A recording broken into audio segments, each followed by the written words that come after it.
մարդկային թուլությունները, փառասիրությունը, ինքնախաբեությունը եւ նյութապաշտությունը, բարոյական պայքարի էությունը եւ չարի ու բարու միջև մարդու ճիշտ ընտրությունը։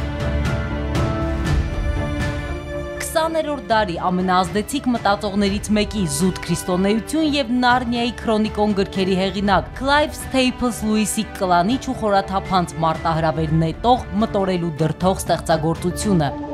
My dear Wormwood, I note what you say about guiding our patient's reading and taking care Ավակ դև խառնակչինն ենք խորհուրդները ամփորձ զարմիկին գարշուկին, թե ինչպես պետք է գայթակղել եւ մոլորեցնել երկրի վրա ապրող մարդուն, խոչընդոտել նրա հոգեվոր առաջընթացին, մոլորեցնել ու տանել մեղքի ճանապարհով։ Նյումեգը հուն մատենաշարով ներկայացնում է Clive Staples Lewis-ի մոնումենտալ գործը՝ խառնակչի նամակները, ավակ դևի նամակները, կրտսեր դևին։